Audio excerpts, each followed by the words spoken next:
Parce que vous nous avez promis de le dire, mais quand vous avez donné l'enseignement, vous n'avez pas dit ça. Deuxième question, comment discerner les pasteurs qui nous font citer les 3 mots? Ils sont dans le vrai. Et troisième question, c'est moi qui allais poser quand les pasteurs donnaient l'enseignement. Vous nous avez parlé d'Élie. Élie avait l'esprit. L'esprit qu'avait Élie, c'est le même esprit qu'Élisée avait servi. Et c'est aussi le même esprit que Jean-Baptiste a servi. Et quand nous regardons tous les trois là, ils avaient la même mode de vie. Mais quand nous partons dans Actes, l'apôtre Paul aussi n'était pas marié et il n'avait pas aussi d'enfant. Il avait aussi le même esprit. Mais c'est ça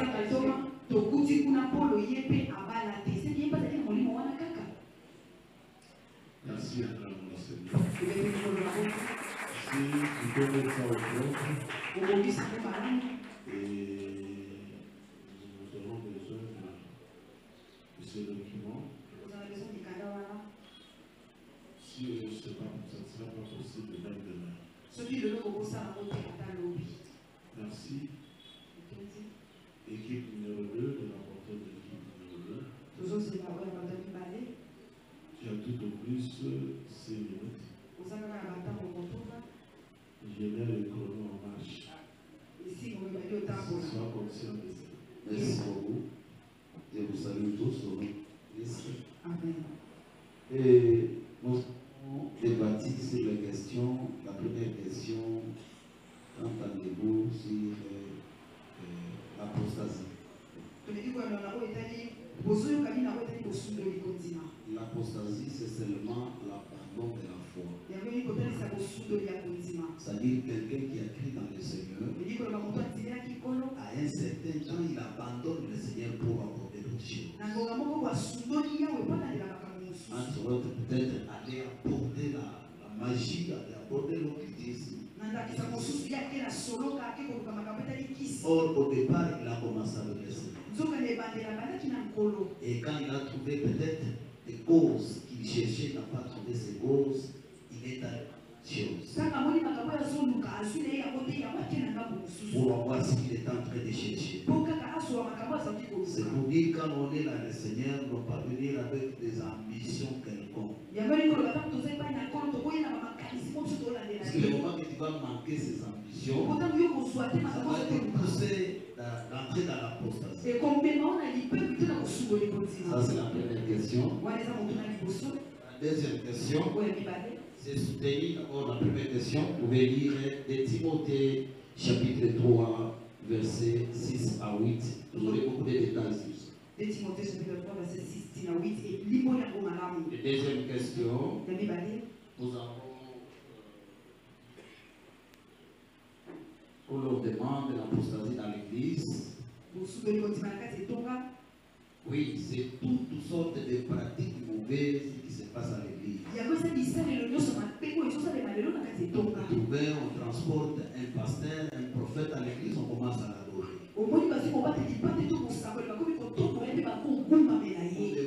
Des fois, on prend un système là, peut-être utiliser l'eau de manière qui n'est pas correcte, utiliser beaucoup de choses dans l'église. C'est déjà, vous êtes dans l'église, mais vous êtes déjà dans l'apostasie.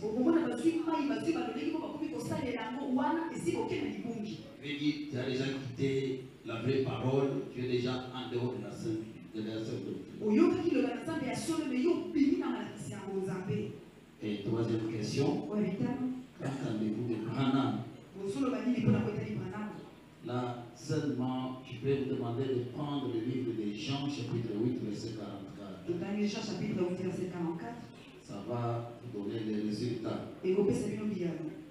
Branham, il n'était pas serviteur de Dieu. Il avait eu l'appel, bien sûr. Après son appel, il a abandonné la foi. Selon la compréhension, il avait obéi la parole de sa belle-mère au lieu d'obéir la parole de Dieu.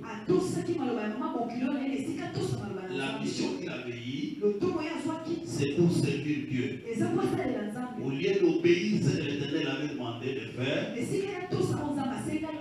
à obéir sa belle-mère.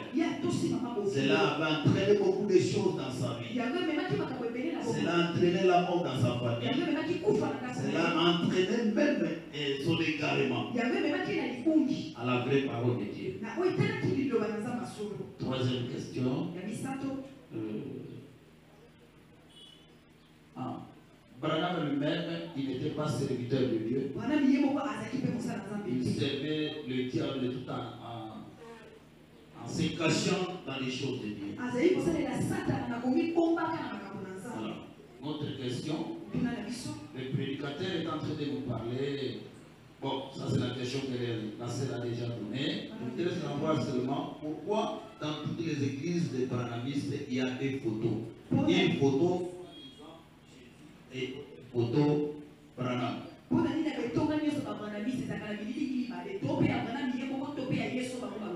Je vous remercie. Merci beaucoup. Vous avez parlé de temps.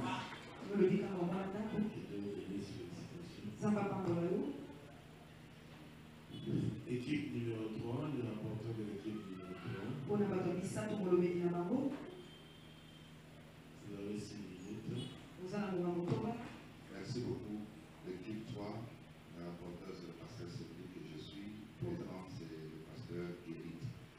Concernant la première question, les réponses, je crois, ont été données. Le Seigneur, nous avons été ici, nous allons remettre ça au bureau. Merci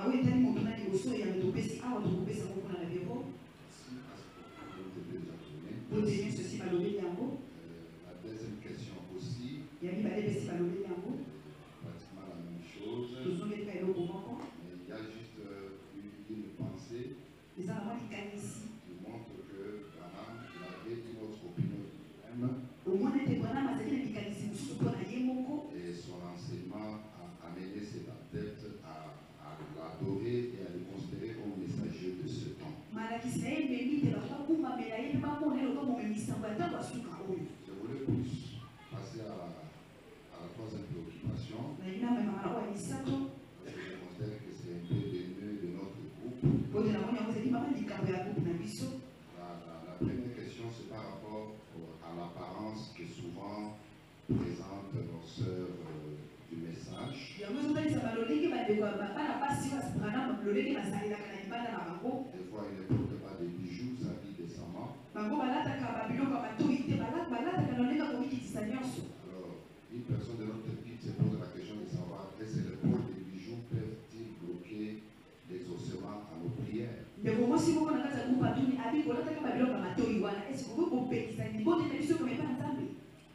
La deuxième question, je crois que ça concerne le docteur Boris. En réalité, sommes-nous en quel temps? Nous, l'Église. Parce que vous avez parlé, insisté pour montrer que Christ a marqué déjà la fin du temps. Et dans nous, l'Église, nous évoluons dans quel temps? La troisième question, ou la deuxième qui le concerne encore, vous avez montré aussi que plusieurs prophéties concernant Israël ont déjà été accomplies. Et les temples détruits, Jérusalem détruit, ainsi de suite. Alors, Israël sera-t-il restauré ou soit étant le plan de Dieu pour Israël, c'était-il arrêté avec la destruction du temple avant 70 ou bien il y a les plans à continuer?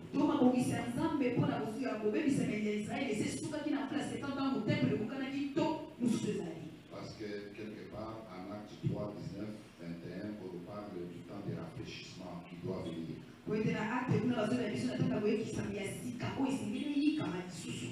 Alors, la dernière question concernant encore,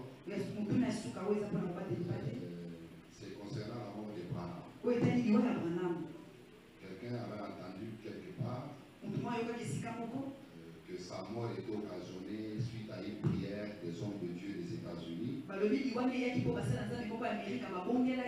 voyant la dérive que ces enseignements avaient apportée. Alors, les hommes de Dieu des États-Unis se sont réunis, ils ont prié pour que Dieu les retire de la scène. Est-ce vrai ou faux? Et la dernière, ou le dernier point, c'est une proposition des pasteurs. Il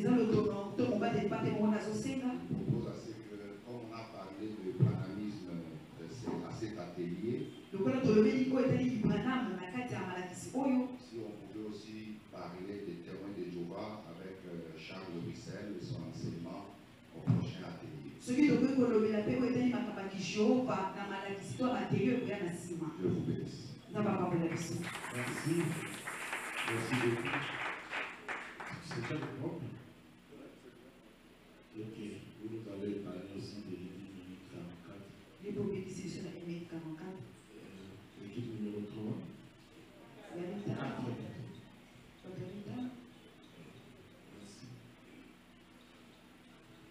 Merci.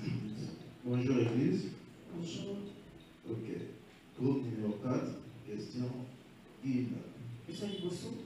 Que pensez-vous de l'idolâtrie, de l'apostasie?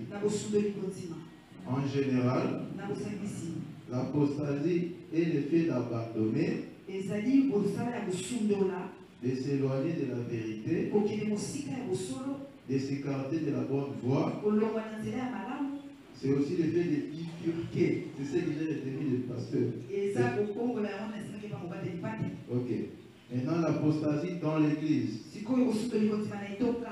c'est mettre de côté la simplicité de l'évangile pour s'enfoncer dans l'idolâtrie. Ok. Maintenant, dans le message du temps de la fin, l'apostasie est le fait de renoncer à la sainte doctrine pour s'attacher aux enseignements de William Branham. Ok. Question numéro 2. Que pensez-vous de William Branham et de sa doctrine? Ok. Premier point. Au départ, il a eu l'appel de Dieu. Et ensuite, il s'est éloigné de Dieu en refusant d'écouter la voix de Dieu en faveur de la voix de sa belle-mère. Maintenant, concernant sa vie, il était un néphropathe, c'est-à-dire il avait tendance à mentir et à croire à ses propres mensonges. Et nous pensons qu'il n'était pas dans la vérité parce qu'il mentait. Or la Bible dit, c'est lui qui ment et du diable. Jean 8, 44. Et nous pensons aussi qu'il était un faux serviteur de Dieu à cause de sa rencontre avec Avak Agopian, qui lui a donné 3 mots magiques qu'il doit toujours invoquer pour opérer des miracles. Ok, ça c'est ce qu'on va donner. Mais la question, un des membres de notre groupe a posé au docteur Boris. Un des membres de notre groupe a posé au docteur Boris. Vous avez dit que Branham était un néphropathe.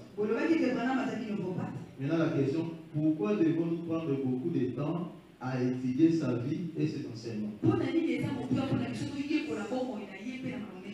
Je vous remercie. Gloire à Dieu, gloire à Dieu.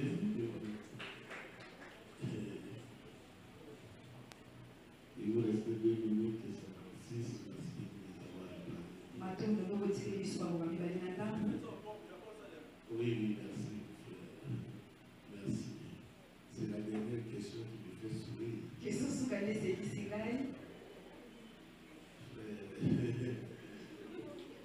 Il y a beaucoup de gens qui sont dans les événements.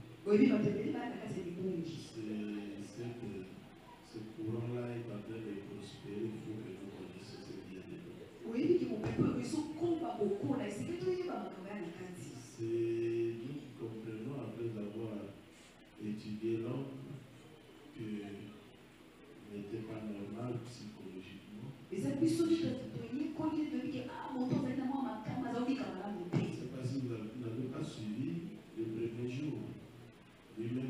pasteur, quand il a eu contact avec la vérité, il a dit un mot.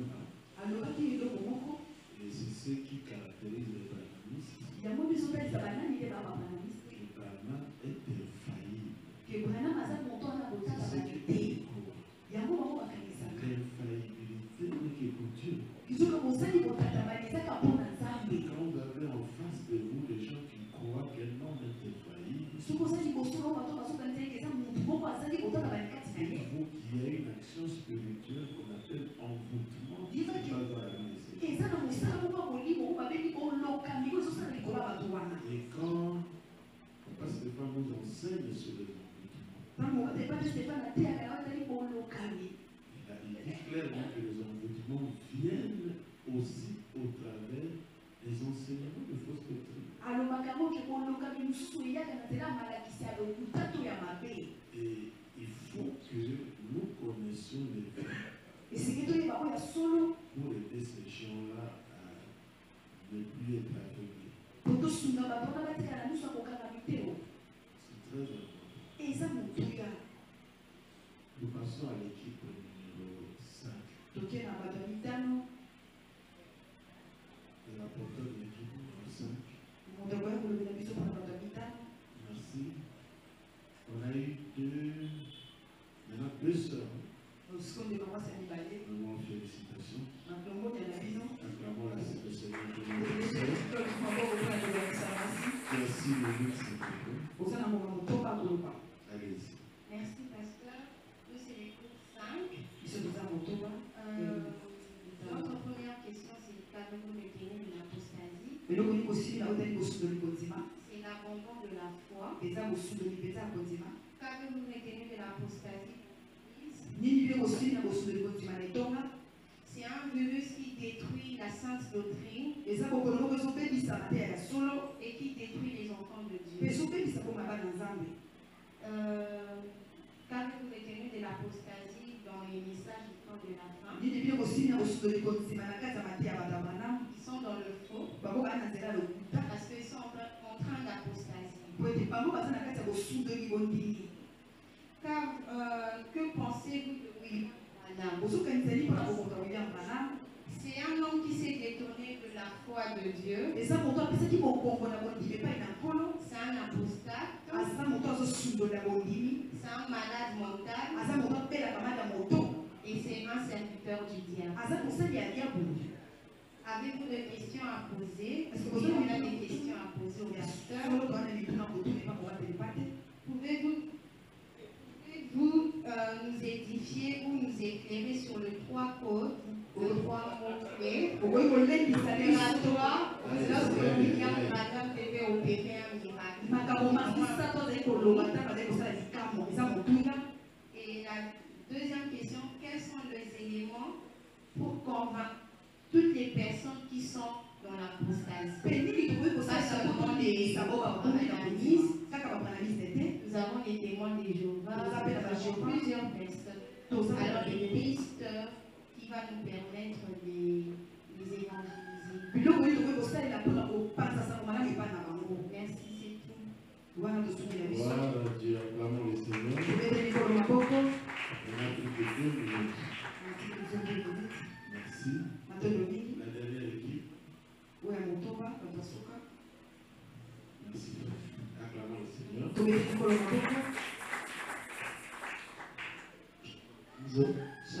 Jérusalem.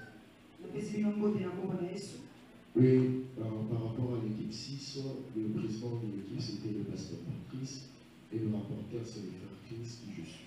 La première question nous a été posée à propos de l'apostasie dans l'église. Cette question a été déjà répondue dans l'autre. Mais aux sous-questions A, plutôt, en ce qui concerne l'apostasie dans l'église, ensemble avec le groupe, nous avons dit ceci. Au nom de la sainte doctrine au profit du judaïsme moderne. Par ignorance pour certains, et d'autres pour choix. Tout en réclamant qu'ils appartiennent toujours au Christ. Et la deuxième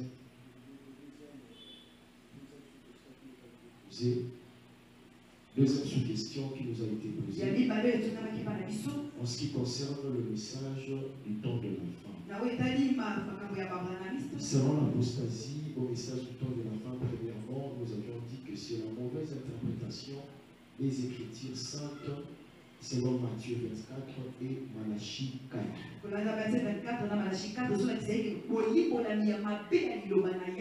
La deuxième chose, la désobéissance des Branham à Dieu au profit du conseil de sa paix. Troisièmement, son attachement au serviteur du diable à l'égard de Avak Agopia et on avait cité par les auteurs.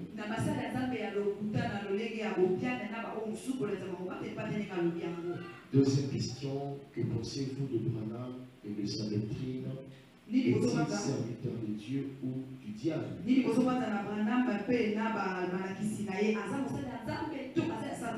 Nous le savons tous que Branham n'était pas serviteur de Dieu, mais il était serviteur du diable. Et en ce qui concerne sa doctrine ou son message, elle n'était pas fondée et ne contenait que du plagiat ou sans aucune référence. Et la troisième question, nous avons demandé si nous avions des questions à poser concernant le sermon que nous avions reçu tout au long de ces jours.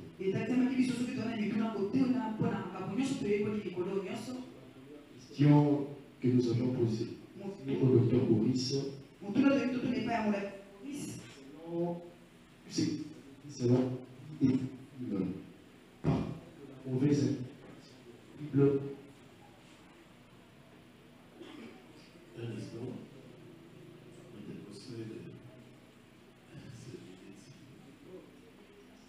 on a changé de Bible.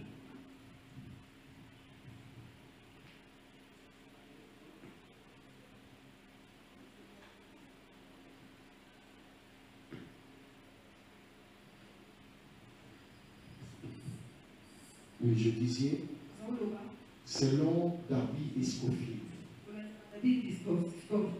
partant de la mauvaise interprétation de la Bible, sont-ils des auteurs de traduction que nous lisons actuellement? Scofield et Darby. Si oui, quel est le crédit donné aux utilisateurs? La deuxième question. Le 7H de l'Église a un soubassement biblique? Si oui, quel est le messager du 7e âge?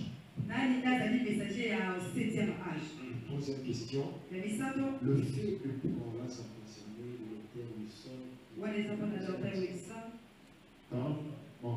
Le fait de porter le talit et le kippa ont de l'influence sur la vie du porteur.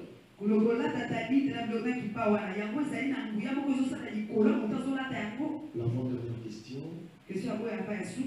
Quel est le sort pour ceux qui sont toujours jusqu'à aujourd'hui dans le message, malgré que bien certains savent qu'ils sont dans le faux et d'autres sont ignorants, mais quel est leur sort qui les attend à la fin?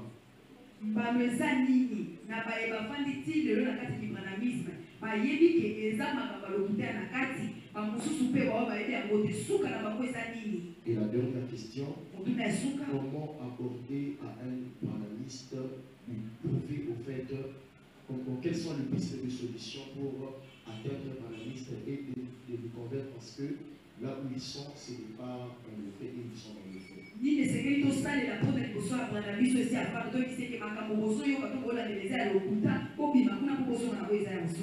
Quelles sont nos questions? Je vous remercie. Ok, donc la dernière question, c'est des techniques pour aborder ou pour évangéliser le branhamiste. Merci. Acclamons le Seigneur.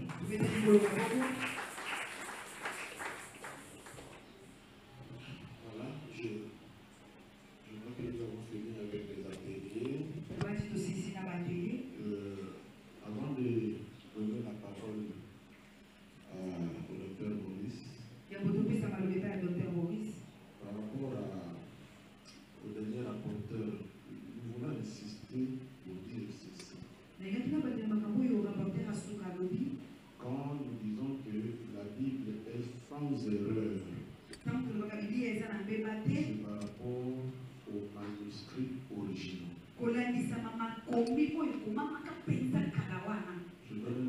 simple. Habituellement, nous utilisons la version seconde. Mais pourquoi il y a seconde révisée? C'est qu'avec l'évolution de la connaissance, notamment de la langue grecque, on a compris que dans la manière dont il a traduit ou à rendre certains textes, il a eu à commettre certaines erreurs.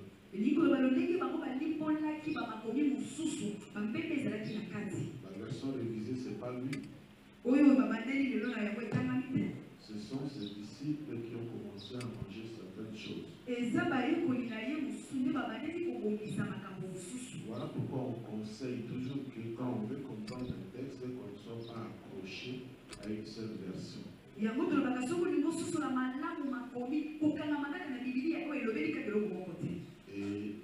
les gens apprennent les langues anciennes pour mieux comprendre les textes tels que cela a été écrit par les auteurs originaux. Donc ne soyons pas troublés si on peut se rendre compte que les Bibles qu'on utilise, il peut y avoir quelques couacs. Donc il est conseillé à tout lecteur de la Bible d'avoir plusieurs versions. Même si tu ne peux pas étudier l'hébreu et le grec, mais en lisant dans plusieurs versions, on peut mieux comprendre quelle était la pensée de l'autre.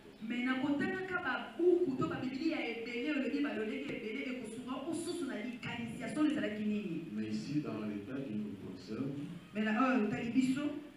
notamment pour ce qui concerne Branham, Dr. Boris est en train de nous montrer qu'on a affaire à quelqu'un qui faisait ce qu'on appelle le plagiat. Peut-être que c'est dans votre pays où le plagiat n'est pas sanctionné. Mais intellectuellement parlant, il faut citer la source. Sans quoi tu n'es pas crédible.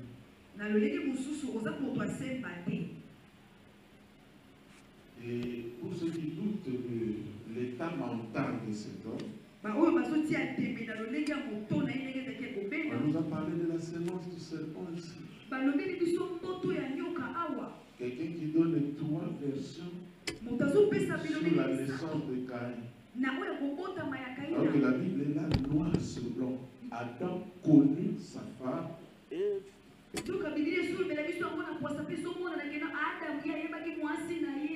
Et lui, il veut vous faire comprendre autre chose. Il dit que c'est la révélation. Comment vous considéreriez une telle personne?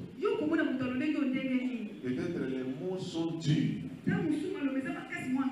Mais un psychiatre, il appellera comment? Il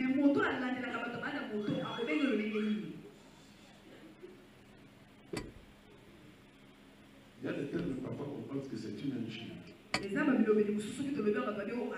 a pas un autre terme pour qualifier une telle personne. Et on se pose des questions.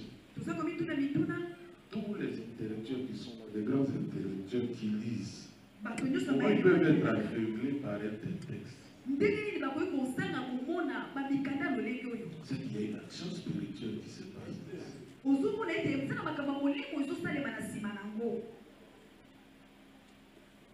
Nous laissons la parole à celui qui est désigné pour réagir par rapport à tout ça. Acclamons le Seigneur.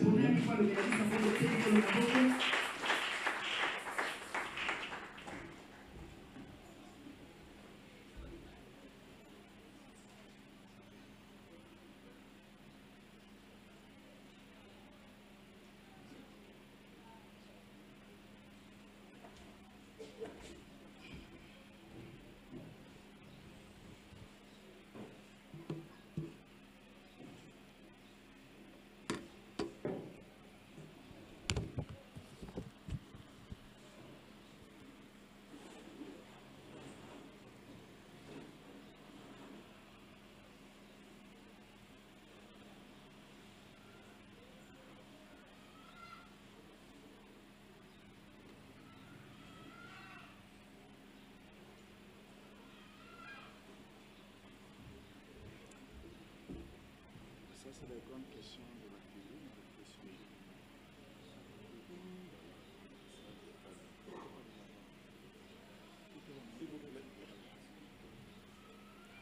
S'il vous plaît,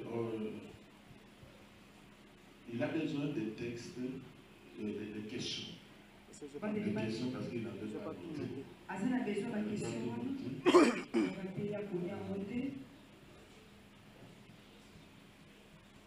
Les questions que vous avez posées en rapport avec la première question des ateliers.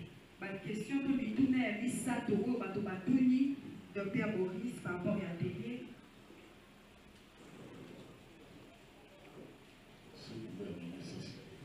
Soki Bobo Yanango, la question à la Misato, chaque groupe a la question à la Misato Batunaki. Merci. Il n'y a pas de souci. Mettez la main Astérix sur les questions de questionnement.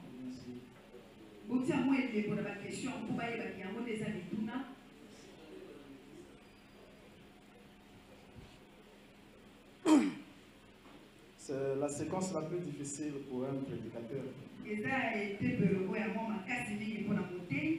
C'est après avoir parlé. Il faut qu'on soit aussi apte. Vous savez, c'est ce que j'aime même dans la prédication de l'évangile.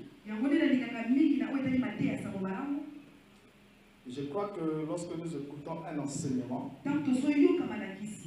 nous devons aussi interagir parce que le Seigneur nous a dit allez faire de toutes les nations des disciples.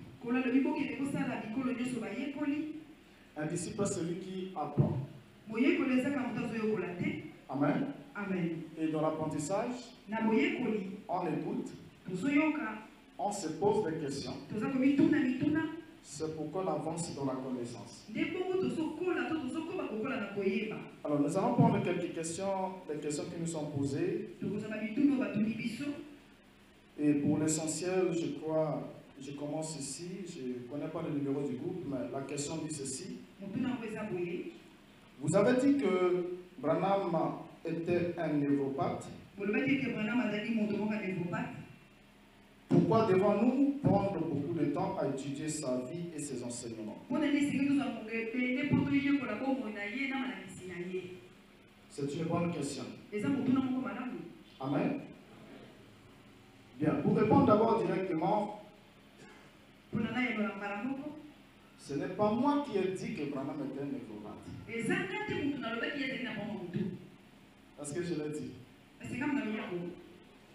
Non, je ne l'ai pas dit. Amen. Amen. Ah, on se dit, mais tiens, qu'est-ce qui se passe? Est-ce que je l'ai dit? J'ai dit non. J'ai dit que Branham a dit qu'il était.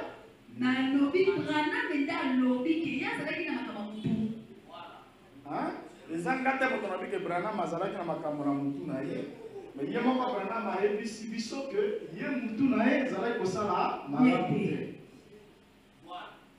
Amen. Amen. Et pour ça c'est important, comme je l'avais juste déclaré, j'aimerais qu'on le lise lui-même. Et il le dit dans la prédication sur les ailes d'une colombe, prêchée le 28 novembre 1965. Donc, juste moins d'un mois, donc quelques semaines avant sa mort. Parce qu'il va connaître un accident le 24 décembre 1965. Qu'est-ce qu'il dit? Paragraphe 137. Toute ma vie, j'ai été un névropathe. Petit garçon, j'ai été frappé d'un mal qui m'a effrayé.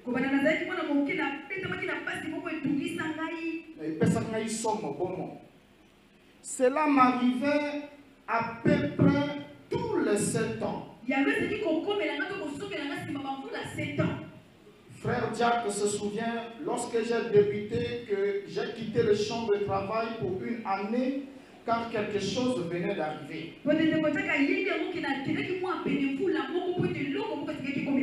Au paragraphe 143, il ajoute. Et vous ne savez pas à quel point j'ai souffert. Non, la monnaie passe. Hein? Vous ne savez pas à quel point j'ai souffert. Souffrir. Amen. C'est la souffrance, hein? Vous savez, moi, quand j'ai lu cette confession de Branham, quand j'ai lu ça la première fois, ça m'a fait pitié. Au fait, j'ai eu pitié de cet homme. J'ai compris que, au fait, le gars ne manifestait que exactement ce qu'il était. C'était un malade. Mais il n'a jamais dit aux autres avant qu'il était malade. Et là, nous sommes à 3 semaines de sa mort, il va commencer à faire cette confession.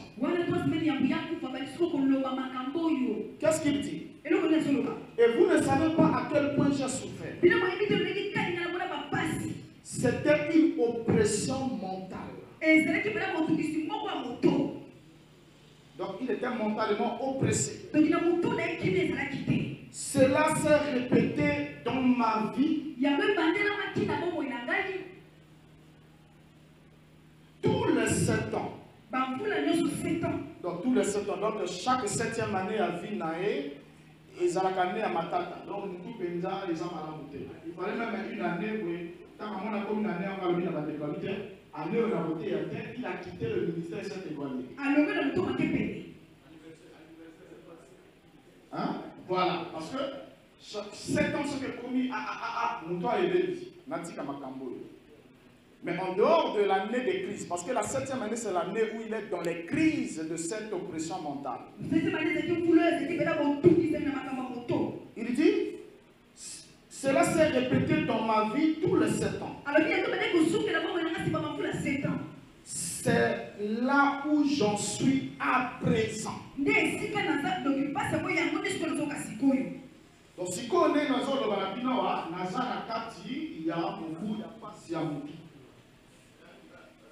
nous sommes en 1965. On va prendre un peu la vie de Branham pour ça, répondant à ça.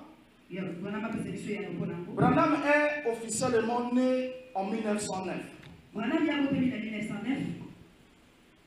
1909. Donc si tous les 7 ans de sa vie, il rentre en crise. Donc la première crise, il l'a eu en 1916. Et la deuxième, c'est en 1923. On va voir si ça va tomber comme il nous l'a dit. La troisième, il va l'avoir en 1930. Et ensuite, 1937. Et après, c'est 1900 combien? 1944. Et après, c'est 1958 ans. 51. Et ensuite 58. Et après? Après 65. Donc ici, Branham est en train de parler en novembre 1965, il dit c'est là où j'en suis. Alors, vous allez remarquer avec moi, durant ce temps des années de William Branham, il y a des années de crise. Et pendant ces années de crise, parce que d'abord, il faut qu'on lise d'abord, c'est important qu'on connaisse les symptômes le comportement d'un névropathe. C'est important. Parce que tout le monde ici n'a pas fait médecine, tout le monde n'a pas fait, n'est pas psychologue, ainsi de suite. On entend seulement Branham dire qu'il est névropathe, il aura souffert. Nous croyons sa confession. Au niveau de son message, les pasteurs n'aiment pas lire cette citation-là. Ils ne veulent pas. Mais pourtant ici, les gars ont montré quand même une certaine sincérité. Qu'est-ce qu'on comprend de la névropathe? Le névropathe est une personne qui souffre de la névrose, qui est une affection caractérisée par des troubles affectifs et émotionnelle, sans cause anatomique et intimement liée à la vie psychique du sujet. Quels sont les symptômes de la névrose? Un ensemble de signes cliniques et de symptômes peuvent être associés à un état névrotique. Parmi ces signes, nous pouvons citer l'instabilité émotionnelle. C'est-à-dire, il a la tristesse, énervement, honte, panique, sentiment de solitude. Ça se passe dans sa tête. Et on continue à nous dire, ensuite, la deuxième critère, une perception des choses perturbées. Des points, on nous dit, remise en cause de sa personnalité. Perception des voix inexistantes.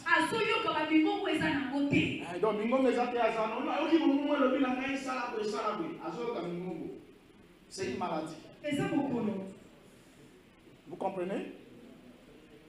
Et on nous dit hallucination, etc. Donc un homme qui hallucine, c'est un homme qui peut avoir ce qu'on appelle, il peut appeler sa vision. Mais alors que c'est une hallucination. En fait, il voit une image qui n'est pas là, qui n'existe que dans son esprit. Et on continue à nous dire, le côté comportement de névropathe, un comportement compulsif. Besoin de se faire mal. Réalisation de choses de façon irresponsable. Consommation de drogue, etc. Et ensuite, du côté de la relation sociale, on dit harcèlement d'un membre de son entourage. Non, harcèlement d'un membre de son entourage. Donc, ça peut accélérer quoi. Comportement menaçant, voire violent envers son entourage. Ça sont les symptômes de la névrose. Alors, qu'est-ce qu'on constate avec William Branham? Il y a beaucoup de choses citées ici qui font partie de sa vie. On note d'abord que lorsqu'il a perdu sa femme dans l'inondation en 1937, ça veut dire que c'était la 7e année de la crise. Branham a tenté de se suicider. Ça fait partie des symptômes cités. La personne s'est réunie et aura tendance à vouloir se faire personnellement du mal.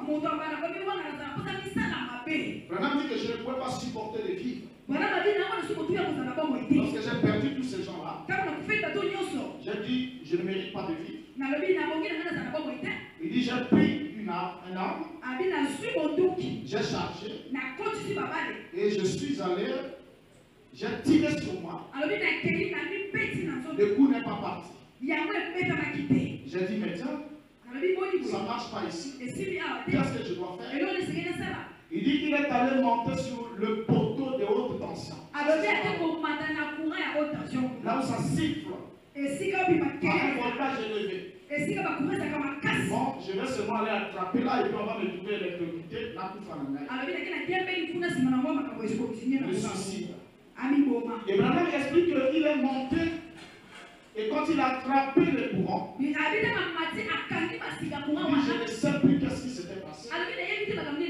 Je me suis retrouvé juste en bas du poteau, en train de pleurer. Et Satan est venu vers moi. Et Satan est venu vers moi. Il ne pouvait pas me dire que Dieu n'existe pas. Parce que moi j'avais déjà vu Dieu.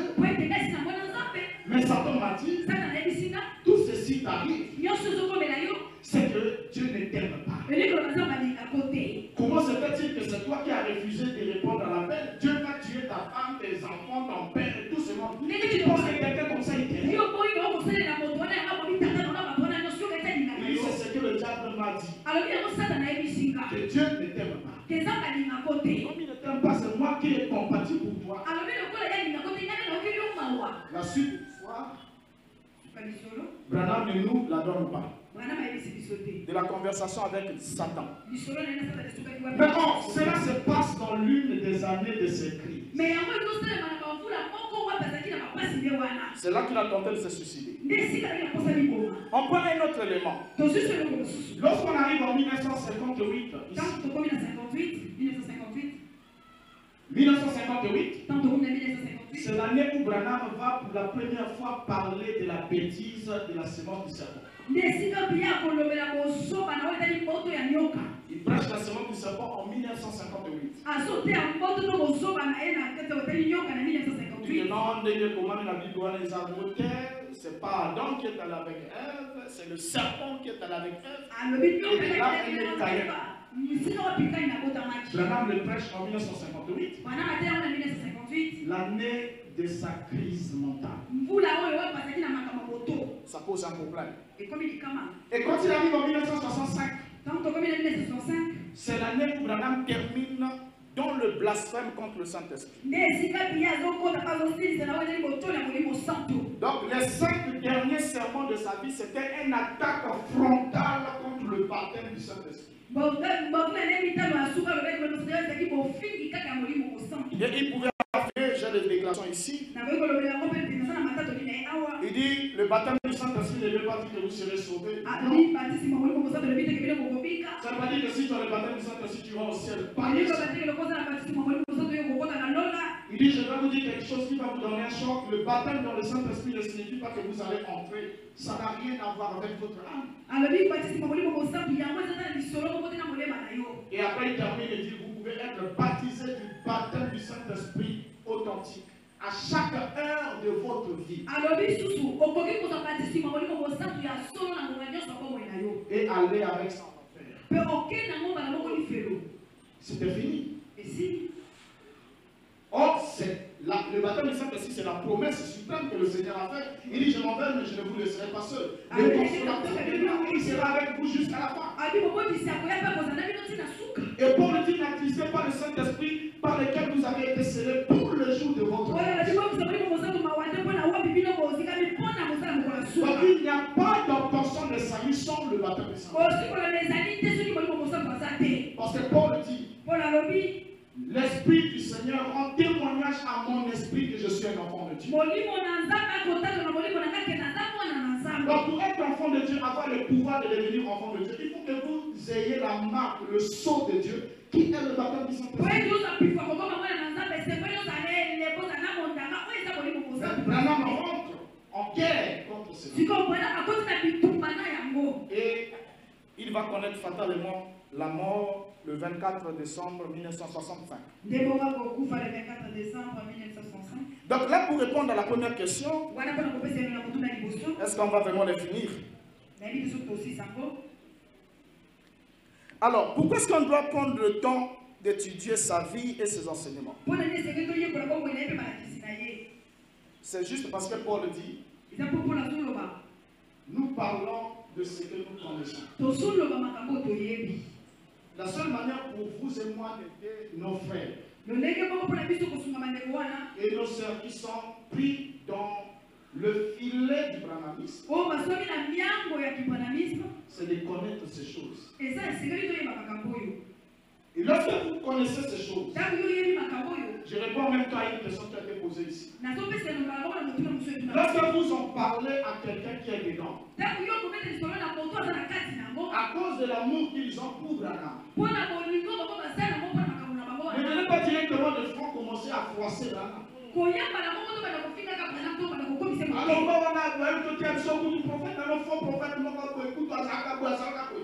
Vous ne pouvez plus aider cette personne. Même si le Seigneur vous dit que la personne ne va pas l'accepter.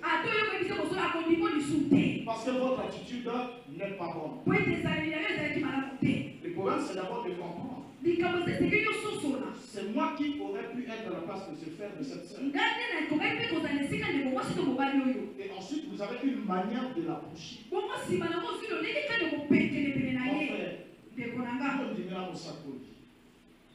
c'est ta conviction. Mais moi, il y a des choses que je m'interroge un peu.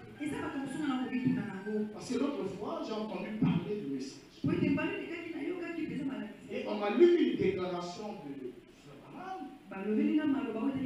Parce qu'il faut s'intéresser à que même du prophète. Et c'est dans l'esprit de celui qui dit. Mais dans la déclaration, voilà ce qu'il a dit. Mon frère, regarde, lisons un peu ici. Vous lui montrez le texte. Oh, frère, Branham, on lu. Oui, mon frère, chaque 7 ans, même dans le moment où le Bawa, Azana Kati est malade d'amour. Mais c'est bon, notre cas l'a dit, malade d'amour, ça quand même, les années, tout le monde là. Parce que si tu as un bel amour, mais il faut que tout le monde a malade d'amour, ça là. Et quand on va regarder ce qui se passe avec la maladie, au tiki moto la position, il y a un peu de la semaine, tout comme on s'appelle aux Alais Hollanda, à belle année malade à mon tour, bon, moi, il est comme il va. Est-ce que vous comprenez? Parce que là, ce n'est pas quelqu'un qui le dit, c'est lui. Et pour le reste, je crois que si vous vous êtes approché de la personne de la bonne manière, vous n'allez pas te prochainement, la personne pourra encore venir vers vous pour demander une information complémentaire. Mais si ma malade,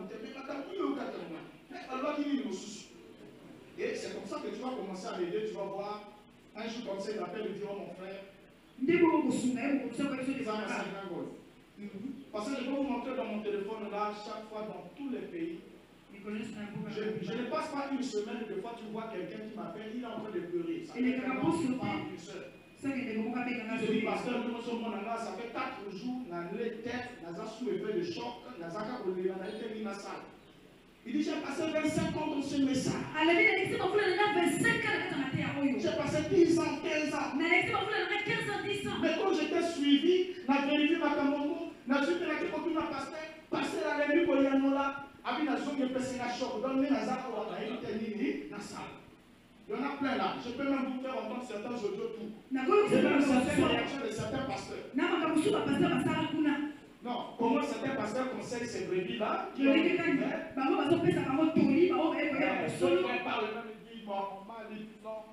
Je sais que ce que tu dis là, tu as écouté Boris Mota. Bon, comme je suis Boris Mota, je n'ai plus rien à faire pour toi. Par exemple, Boris Mota, pour la zone, le message est dans ma tête. Ils le disent, que ce soit au Gabon ou dans d'autres pays. Donc vous comprenez, c'est une affaire d'attitude. Vous ne pouvez pas aider quelqu'un avec une mauvaise attitude. Parce que vous allez leur faire malade, mais ceux qui manièrent au père Sangaï, les enfants humiliés, pour moi, c'est que vous avez la connaissance sur tout ça. La coupe la coupe n'a pas soin, mais la boï nazala, parce que l'honneur, vous savez, frère, le message imprime une certaine orgueil. Non,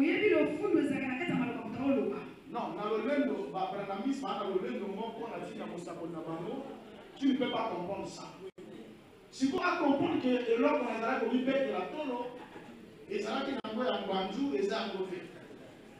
Hein? Le frère. Vous savez pas quand je parle avec ces frères-là, on dit, ah, frère, ça a béni. Là, on sort sur les mis au terre. Et le plus tôt possible, il faut avoir un moyen de se séparer. Ah, mon frère, je dois te laisser genre de choses. Finalement, la suite terre, on a dit que pas c'est bâti. On va dans les gawas. Hein? Moi aussi, j'ai passé des nuits blanches en train de pleurer sous le père du choc. J'ai dit, c'est incroyable, c'est pas possible. Donc, quand ça m'appelle le pasteur Awanga, comme il dit, je sais, c'est la délivrance qui commence dans le cœur de sa vie. Amen. Donc là, on a répondu à cette question. Donc il est important que nous connaissions ces choses de la vie de Branham afin de dire ceux qui ont été pris dans le lien de ce message. Ça ne contribue pas à notre salut, mais ça contribue à notre mission de sauver les âmes. Amen. Alors, on va prendre une autre question.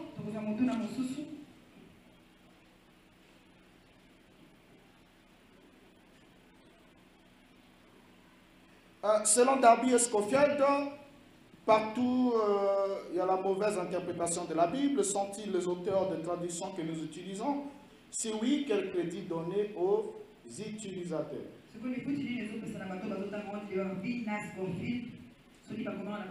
Non, Darby, comme l'homme de Dieu, le pasteur l'a dit ici, Darby et Scofield ne sont pas les auteurs de toutes les Bibles que nous lisons. Oui, parce que la Bible, déjà, il faut comprendre qu'elle a suivi beaucoup de chemins. Il y a d'abord eu l'inspiration, il y a eu l'écriture, et qu'on écrit dans une autre langue. Et ensuite, de la langue, il y a eu, par exemple, on prend le cas du Seigneur. Le Seigneur Jésus ne parlait pas le grec. Il ne parlait pas le grec. Il ne connaissait aucun mot du grec. Vous comprenez? Il parlait le grec ou l'araméen. Mais la Bible qui est venue à nous, les évangiles sont écrits dans la langue grecque. Donc ça veut dire d'abord qu'il y a eu traduction d'abord. La langue d'origine, la langue parlée par l'auteur de ce propos-là, c'est d'abord une autre langue. On nous écrit ça dans une autre langue. Et après là, vient alors l'interprétation dans la langue usuelle, la langue de notre époque ou la langue que nous utilisons. Et après l'interprétation, après plutôt la traduction, il y a l'interprétation par les pasteurs. Vous voyez un peu? Donc ça suit un certain parcours. Alors, ils ne sont pas, les deux ne sont pas les auteurs de toutes les versions que nous lisons. Il y a beaucoup de versions bibliques. Il y a d'autres qui sont très anciennes, d'autres qui sont récentes. Et comme le pasteur a su le dire, pour les étudiants de la Bible, ça ne s'impose pas à tout le monde, mais pour ceux qui veulent étudier, lorsque vous êtes en face d'un verset biblique, prenez le temps de regarder au moins ce que chacun de ceux qui ont traduit ont dit à propos.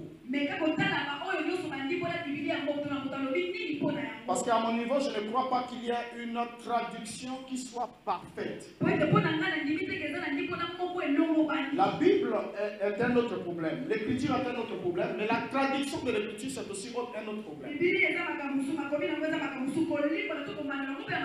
C'est comme on a su le voir, comment Louis II et les autres ont pu traduire ayant, qui est un terme temporel.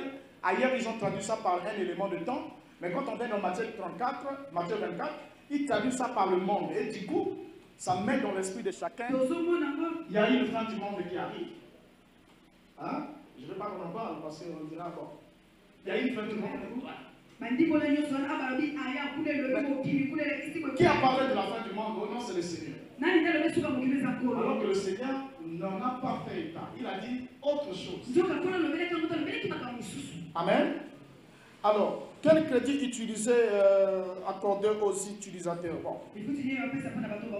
Je crois que l'essentiel dans toutes ces choses, c'est de prier que le Père vous accorde le Saint-Esprit. Parce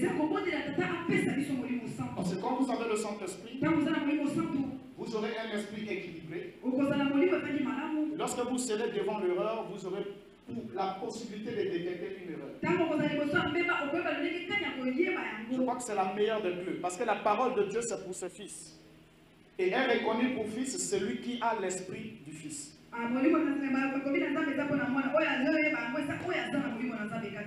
Et l'autre question ici, c'est quels sont les mots codes qu'utilisait Branham?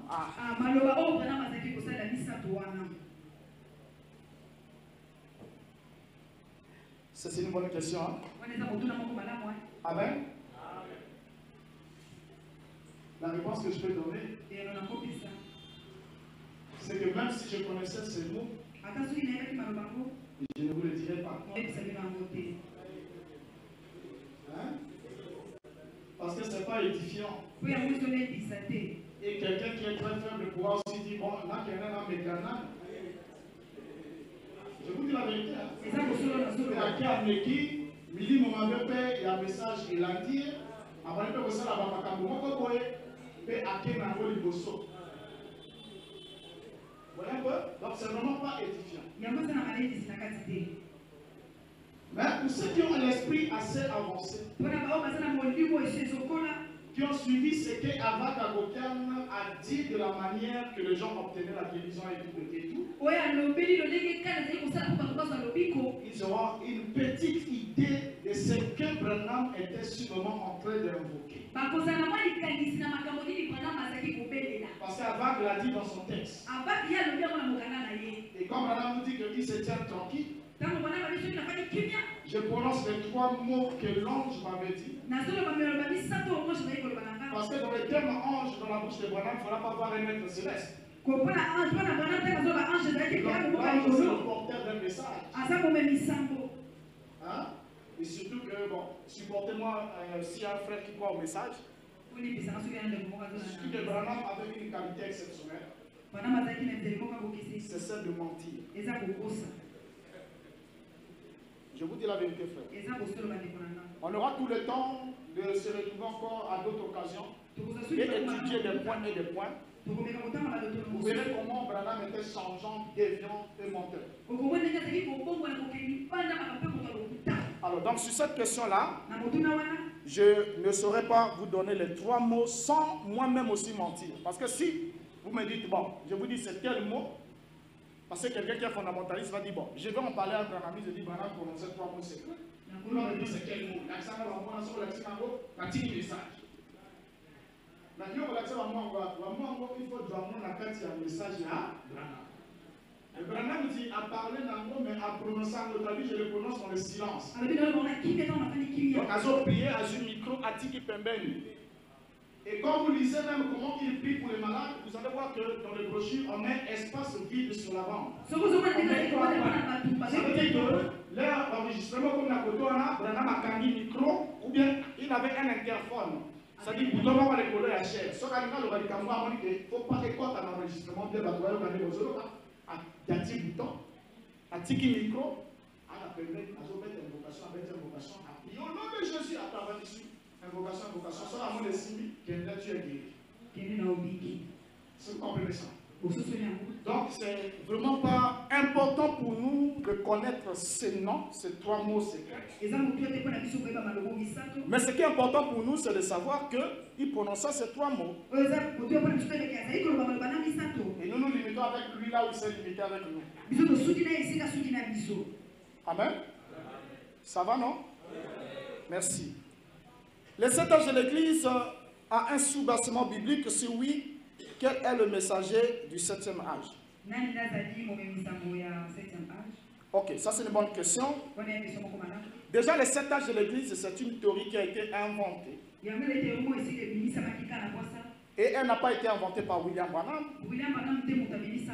Elle a été inventée premièrement par un homme, je vais retrouver son nom ici. Ensuite, ça a été repris par Clarence Larkin qui a parlé de cette période de l'Église. Et ensuite, il a même calculé chronologiquement le début de chaque période et la fin de chaque période. Et il va établir cela en 7 périodes, en disant que le message envoyé aux 7 églises existantes en Asie mineure était en fait le message envoyé aux 7 âges de l'église future. Et quand Branham est venu tomber sur cet enseignement de Clarence Larkin, Branham a récupéré cela. J'ai ici le tableau comparatif, même des années, le début d'un âge et la fin d'un autre.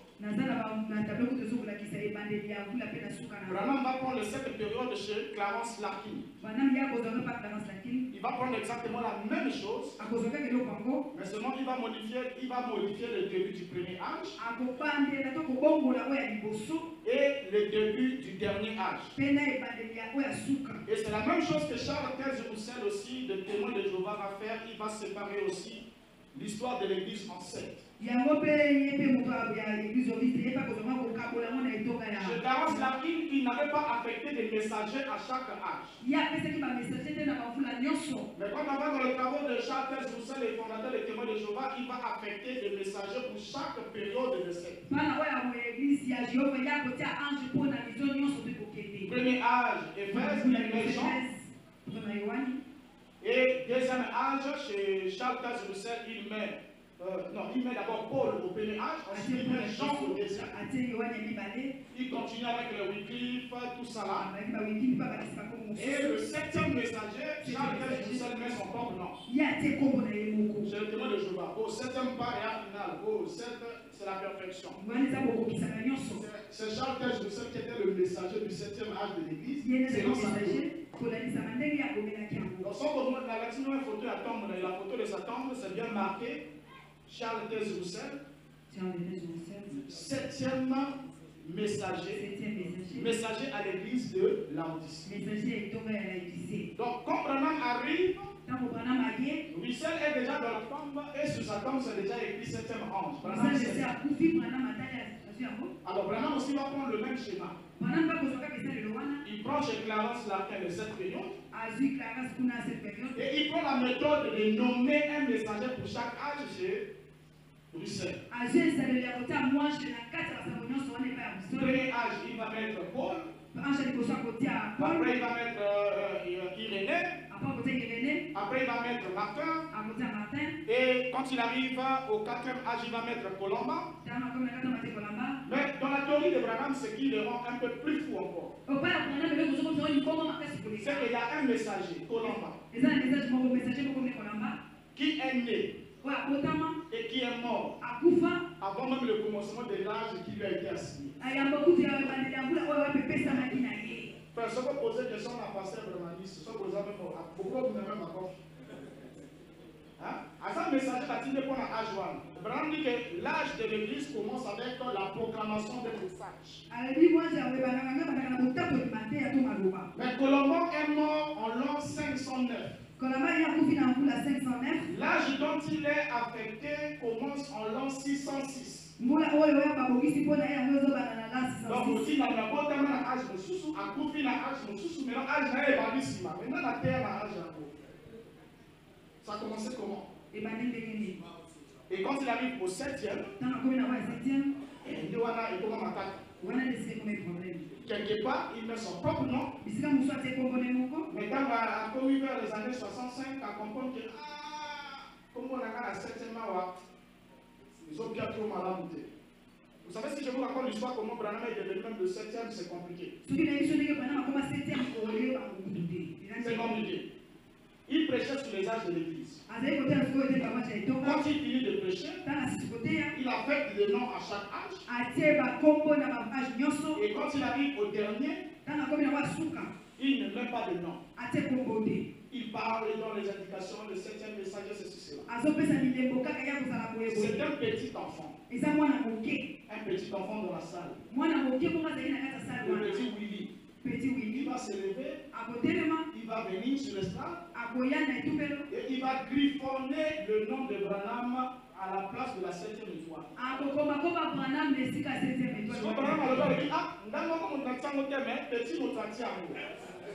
Je pourrais vous dire ça, mes frères. Mais quelque part, et comme ils ont ma bête, maman, que soit pesable, on peut peser la carte. Côté Branham solo, on a la 7e ange. C'est comme ça qu'on va y commencer à dire, mais il y a 7e ange, le ma azave, dans sa pauvre misérable, puis à éviter. Il y a ce qu'on a 7e ange de dire, Israël aussi matin, il faut la dire à la 7e ange. C'est qu'au 7e ange, quand il y a la voix pentecôtiste, avec le bon, l'homme noir, l'afro-américain, Joseph William Seymour, tout dit que les héros, ça c'est le messager âge de Laodicée, âge de l'aveugle, il se retrouve dans l'âge de l'épouse. Si tu vois l'âge de l'épouse, c'est-à-dire, ils sont des mois célibats. Branham a mis comme ici un autre messager. Alors que dans l'Apocalypse, le Seigneur tient dans sa main 7 étoiles. Donc, on a 7 étoiles là, Branham a dit première étoile, les apôtres. Mais 7e étoile, il y a Moïse à la époque, pas mis la 7e messager. Vous comprenez les amis? Alors, cette théorie-là, de cet âge de l'église n'a pas un sous-bassement biblique. Le texte est dans la Bible. Mais l'interprétation que les hommes en ont donnée n'a rien à voir avec ce que la Bible dit. Parce que le Seigneur était en train de s'adresser aux 7 cette église existant à cette époque-là en Asie mineure. Et ils étaient en train de traverser les tribulations. Il fallait le fortifier. Parce que le jugement de Jérusalem était proche. Et voilà pourquoi il dit, pour vous faire connaître les choses qui doivent arriver. Et parmi les choses qui devraient arriver bientôt, il y avait le jugement de la grande prostitution. Donc ces églises ont existé, ces églises ont été détruites, et ça n'a jamais été question de cette période de l'église. Voilà pourquoi il est faux, archi faux de dire aujourd'hui que nous sommes au 7e âge de l'église en fonction de quoi, de qui.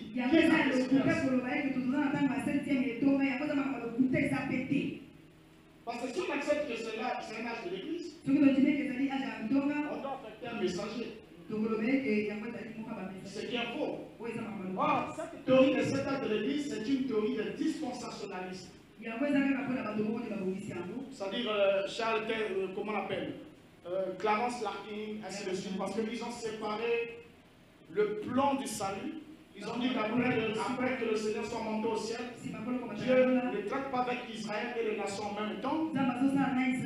Il tourne les doigts à Israël.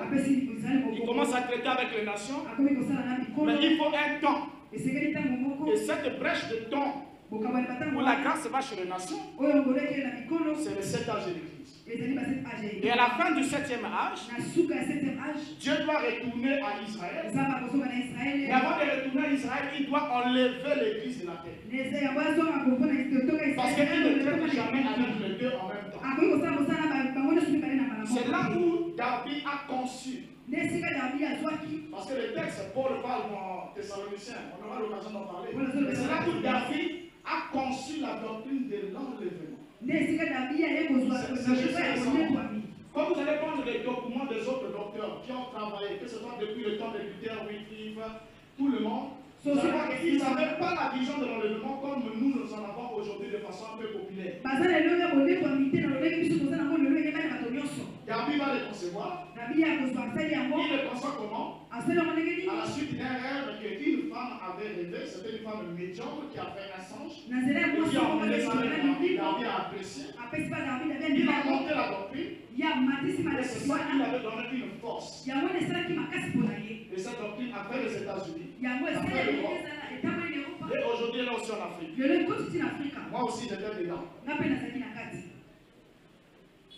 Donc, ce point de vue-là, comme quoi Dieu doit enlever l'église. Et après, quand l'église n'est pas sur la terre, n'est plus sur la terre, Dieu retourne traiter avec Israël. Et pendant qu'il traite avec Israël, les nations rentrent dans les grandes tribulations. Et après les grandes tribulations, c'est le Seigneur qui revient régner avec son épouse sur la terre pendant 1000 ans. Et après les 1000 ans, c'est le grand jugement du trône blanc. Et on rentre dans l'éternité. Tout ça, cette lecture, c'est celle de Darby. Voyez un peu? Ah, ça c'est une grande question. On ne peut pas dire que la doctrine de l'enlèvement n'existe pas. Si je le fais, je crois que ce sera même un scandale. Hein?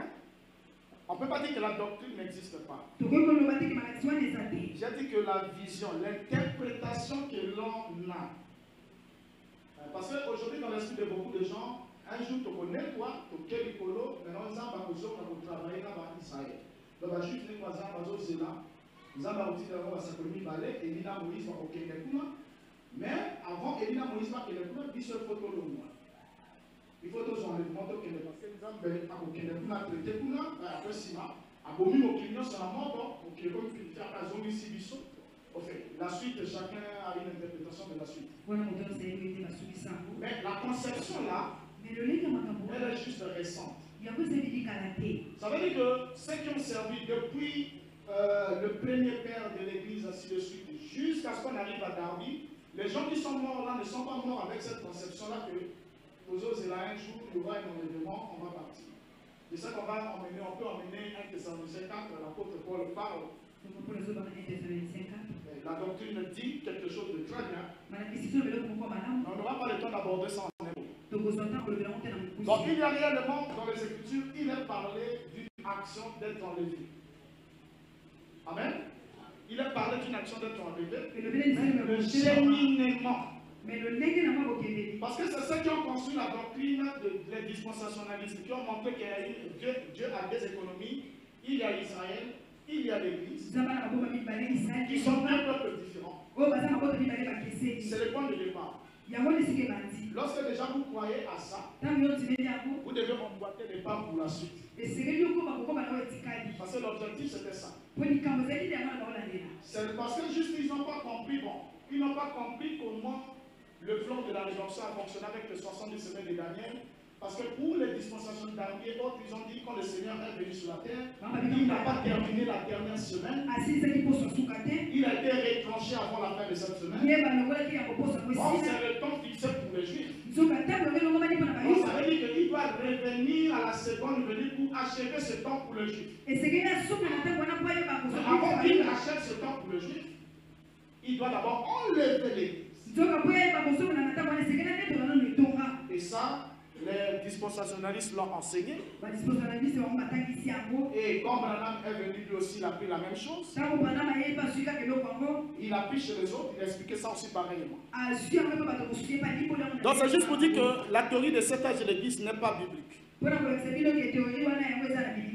Donc, étant donné que le 7 âge de l'Église n'existe pas, on n'a pas alors le 7e âge de l'Église.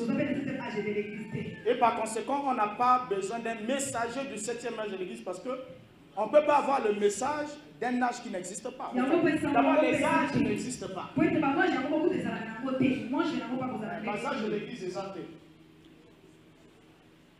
Est-ce que ça passe? Alors, donc, le messager n'est pas utile.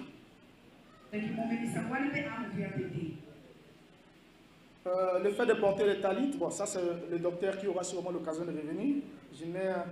Ce n'était pas la question qui m'était destinée. Quel est le sort pour ceux qui sont toujours au message? Le sort est clair. La Bible dit, ceux qui se laissent séduire s'égarent.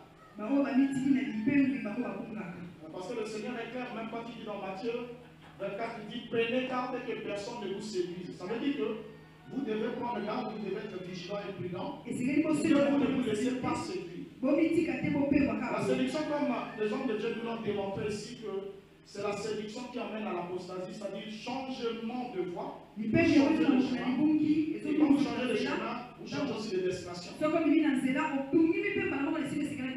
Le message de William Branham étant un message égaré depuis le commencement. Et William Branham ayant marché dans l'égarement. Pour Dieu, le temps que cela a pris ne compte pas. Pour Dieu aussi, le nombre que cela, le nombre qu'ils sont ne compte pas. Je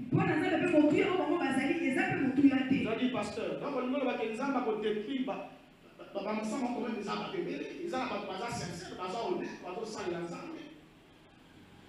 Hein?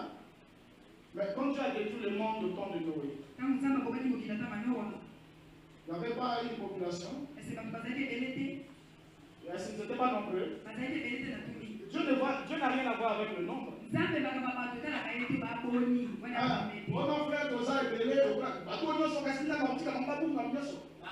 n'est pas un homme. À la question de cela, est-ce qu'on dit que Tambola au Biki? Ce qu'on peut dire Tambola au Biki. Il n'a pas besoin de ça. Il n'en a pas besoin. Regardez Israël, ils étaient au moins près de 2,5 millions ou quelque chose. Des millions. Mais le Seigneur est venu. Il a évangélisé. Il a tout son ministère. Lorsqu'il est allé, il a laissé une assemblée qui avait combien de personnes? 120 personnes. Amen. Amen. Il en a laissé juste 120. Merci. Donc, le sort, c'est que le Seigneur doit leur faire grâce pour sortir de là. Et s'ils périssent dedans, ils sont perdus. Une autre question? en quel temps sommes-nous si Christ est apparu à la fin des temps? C'est une bonne question. Nous sommes au temps du second appel.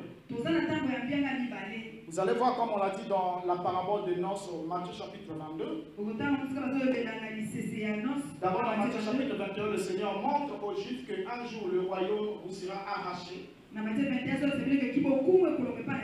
et sera donné à un autre peuple qui rendra le fruit au temps convenable.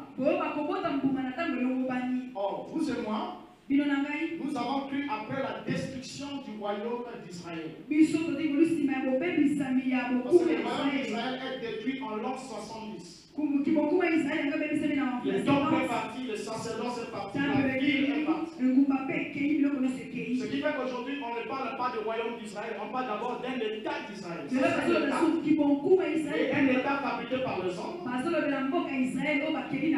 qui ont emmené des Juifs. Je me garderai, mais je vous dis quand même la vérité que ces Juifs-là n'ont rien à voir avec les Juifs authentiques que vous lisez dans la Bible. Ils n'ont rien à voir avec eux. Ça, c'est un autre peuple. Un peuple qui avait judaïsé en Europe et qui s'est fait juif à la force du temps. Mais les vrais juifs, Dieu seul sait là où ils sont. Vous comprenez? Dieu seul sait là où ils sont. Parce qu'ils ont été éparpillés. Ils sont descendus parce que déjà on a fait l'Afrique. On traversait avec pas les canaux de Suez. Vous allez remarquer que même les fils de Jacob pour aller en Égypte, c'était juste sur le dos d'un âne, ils partaient jusqu'en Égypte. Mais est-ce que vous pouvez vous poser la question aujourd'hui, est-ce qu'on peut encore voyager sur le dos d'un âne? Est-ce que Israël est jusqu'en Égypte? Il y a le canal de Suez qui a été créé, ainsi de suite. Est-ce que vous comprenez? Donc il y a tous ces éléments-là. Alors le peuple d'Israël est biblique. Quand il a été dispersé, ils sont allés partout sur la terre. Et ça, c'est une conviction personnelle. Je ne dis pas que c'est une matière de foi. Je crois qu'ils sont aussi même en Afrique. Et je crois aussi que parmi nous ici, il y a aussi des juifs de sang. On pourra même le démontrer avec le temps. Déjà, la langue que nous parlons, la langue bantou. Nous avons les Kikongo, nous avons les Swahili, nous avons les Lingala. Et ces langues-là contiennent un grand pourcentage de mots de l'hébreu biblique. Donc quand vous venez chez nous, vous allez avec le peuple qui est actuellement en Israël. Dans la langue parlée par les Juifs actuels, il n'y a que près de 20% de l'hébreu. Et 80% c'est une autre langue. Voilà pourquoi on parle de yiddish. Mais quand vous venez chez nous en Afrique, vous allez voir l'eau. Voilà. Le mot qu'elle a prononcé là, c'est un mot hébreu. Donc quand elle dit maï, en hébreu, en paléo-hébreu, l'hébreu biblique, l'eau se dit maï. La lune se dit ngona. Hein? C'est pas ça? Ngona, c'est pas en Kikongo? On dit, moi, donc ça veut dire qu'il a combien de lunes ou combien de mois? Parce que le signe lunaire traduit le mois.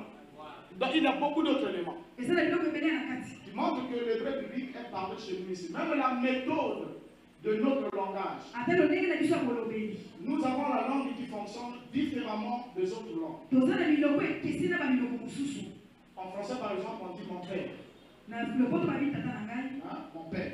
Vous voyez que l'adjectif possessif vient avant le nom qui qualifie. Mon père. Mais en hébreu, on ne dit pas mon père. Si on peut traduire littéralement, on dit père à moi. Et en lingala, voilà, c'est ce qu'elle a dit. Est-ce que vous comprenez? Hein? Voilà, tatamu. Vous voyez, Donc il y a beaucoup de choses dans ce sens-là. Alors on va aller vite pour chuter. En quel temps sommes-nous? Nous sommes au temps du second appel. Dans Matthieu 22, vous allez lire que le premier appel était adressé aux invités juifs. Quand ils ont rejeté l'appel, ils ont tué les serviteurs. Le Seigneur Jésus dit au verset 7 de Matthieu 22, dit, et le roi fut très irrité. Il envoya les troupes détruire la ville et les meurtriers. Ensuite, il dit aux serviteurs, allez dans le faubourg, allez ailleurs, par-ci, par-là, et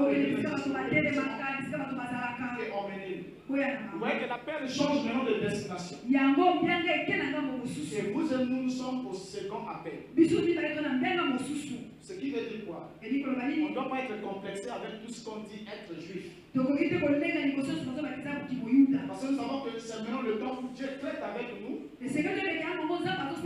Et voilà pourquoi il nous appelle aujourd'hui par sa grâce. Amen. Donc on est au temps du second appel. La fin évoquée par le Seigneur, c'était la fin de l'ère juive, ainsi de suite. Elle était déjà accomplie. Israël sera-t-il restauré ou pas? Puisque le docteur Boris affirme que plusieurs prophéties les concernant se sont déjà accomplies. Ah, là, on peut lire dans Luc. C'est important. Le Seigneur, quand il enseigne aux disciples, il dit que ce qui va arriver à Jérusalem, ce sera le temps de la colère divine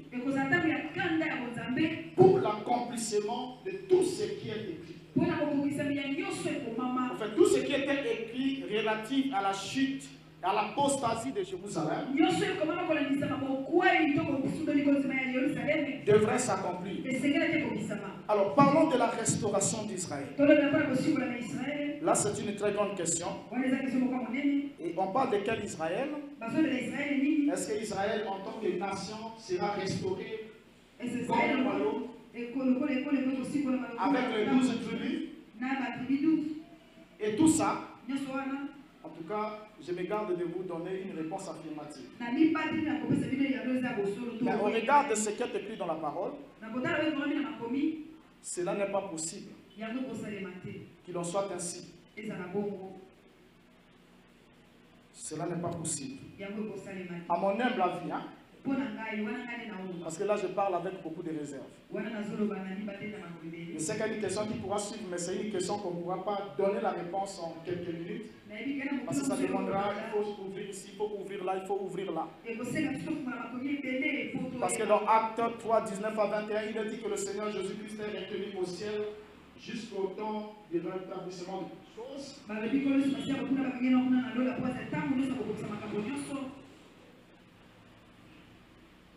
On en parlera quand le Seigneur nous accordera encore une occasion. Amen.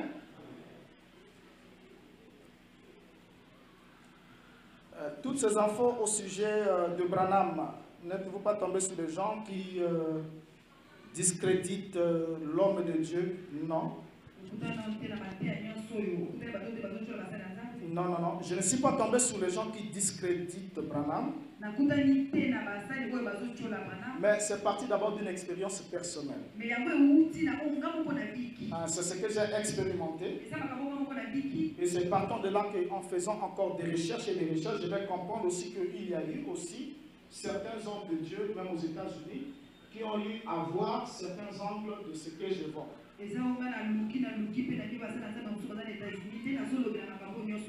Alors, l'important ici, ce n'est pas toujours de parler de la source, parce que certains peuvent rester dans la vérité pour dire non, il ne faut pas écouter là, on discrédite les hommes de Dieu, tout ça là. Mais l'important, c'est de bien montrer si ce qu'on dit est authentique ou ne l'est pas. Et ensuite de prendre la position qui s'impose.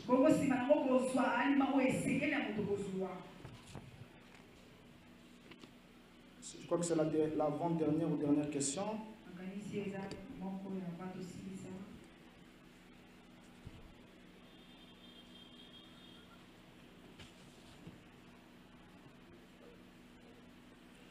Pouvez-vous nous édifier sur les codes opératoires? Oui, c'est déjà dit. Quels sont les éléments pour convaincre les personnes qui sont dans l'apostasie? Je crois que le pasteur en répondra.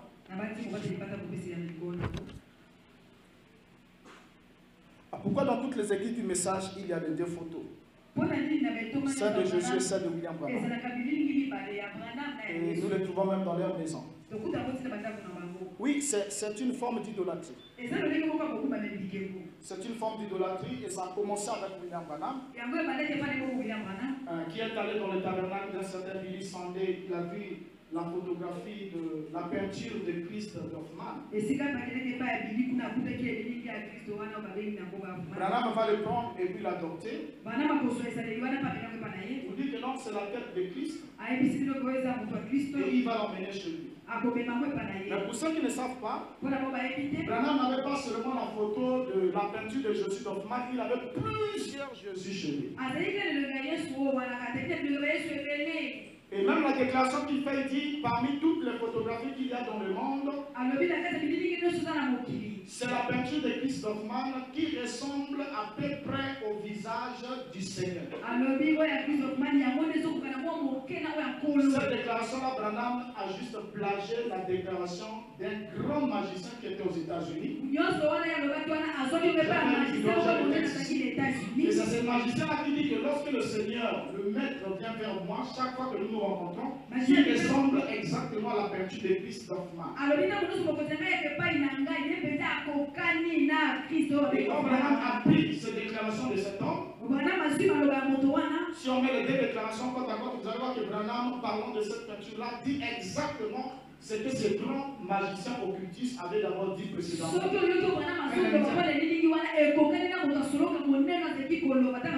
C'est partant de là que cette photographie, cette peinture va être emmenée dans l'église de Branham.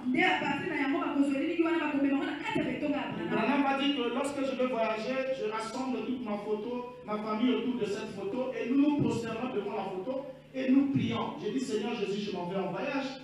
Garde mes enfants ainsi de suite.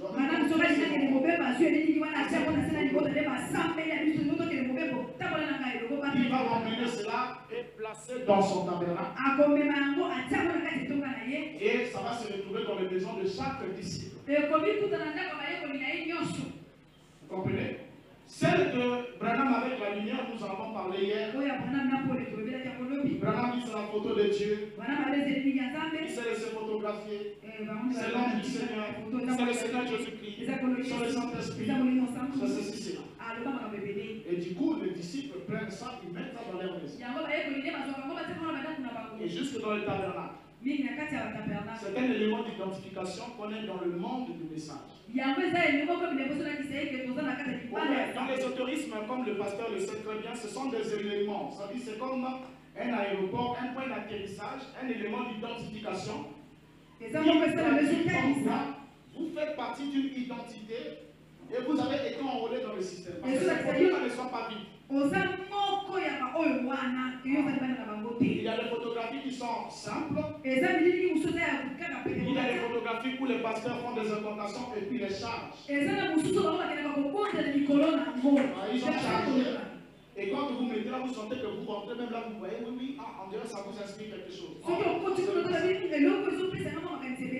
Et cette attitude-là est contraire à la sainte parole du Seigneur.